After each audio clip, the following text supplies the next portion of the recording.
Hi, I'm Courtney Addison. I'm the special education teacher that your child is going to be working with this year. Um, I want to give you a little bit of information about how the special education process works. I know when your child is first found to have the need for special services, it can be a little bit of frightening, a little bit scary, overwhelming. I just really want to make this process easier for you, so you can help your child grow and develop more, because that's truly what is the most important. You need to concentrate on what's best for your child and not all the rules and regulations and the process of things. So I just want to really just kind of make this process a little bit easier for you and kind of walk you through it, how your child got to this point, or in the past how your child may have gotten to this point. The first step in how the special education process works is a step referred to as child find or child referral. And this is the step where we determine we're looking for individuals where special needs are needed, or special education is needed, or special services are needed for that student. And before anything else is done, we, beyond the step of just identifying the child that needs these special services, we have to receive parent or guardian consent. So nothing further can be done until you as the parent have been contacted and have given consent for anything more to have your child tested or be involved in special education services. The next step that we refer to is the assessment and diagnosis step. This is when the referred child, perhaps your child, is given a complete assessment, and this is to determine whether or not they need these special services. Maybe they were referred for special services and they don't need it. We've determined that through this test, that they don't need it.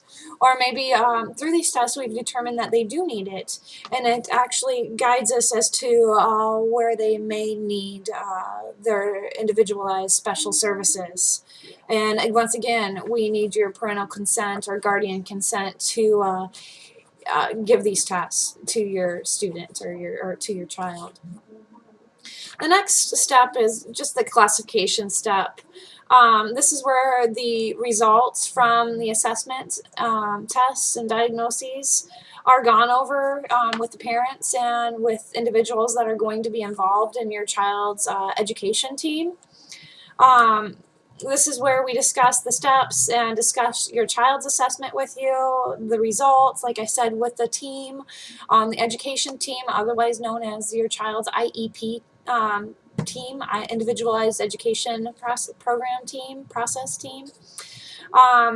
Your consent, your signature, once again, is required to move any further through the process. Once we've classified your child and decided where we need to go and where we need to move forward, we move through to an IEP meeting. And the IEP basically stands for an Individualized Education Program.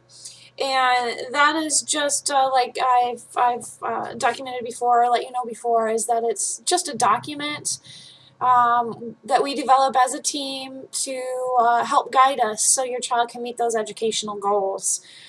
So at this meeting, you can bring individuals that you feel are needed to help you assist your child through this process, and you'll see the special education teacher, myself, as well as possibly the special education director, your child's general classroom teacher, maybe the principal of the school.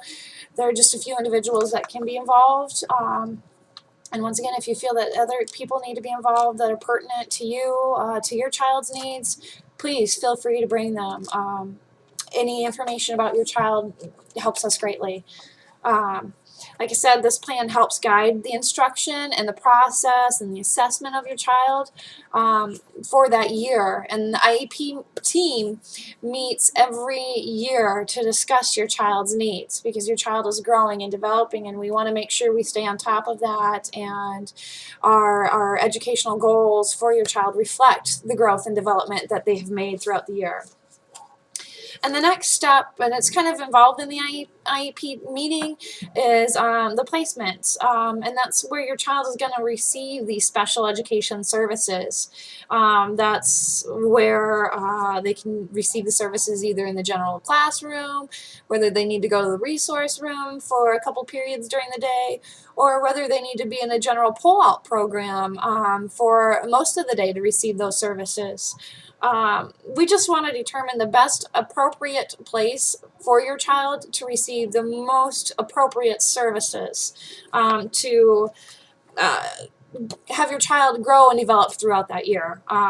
If we don't place them in the most appropriate place, you may not, as a parent, see as much growth and personal development as you could if we would have thoroughly thought that placement through, where your child is best going to receive those services. So that's what that step is. It's just a simple placement to know where your child's going to be receiving those special services.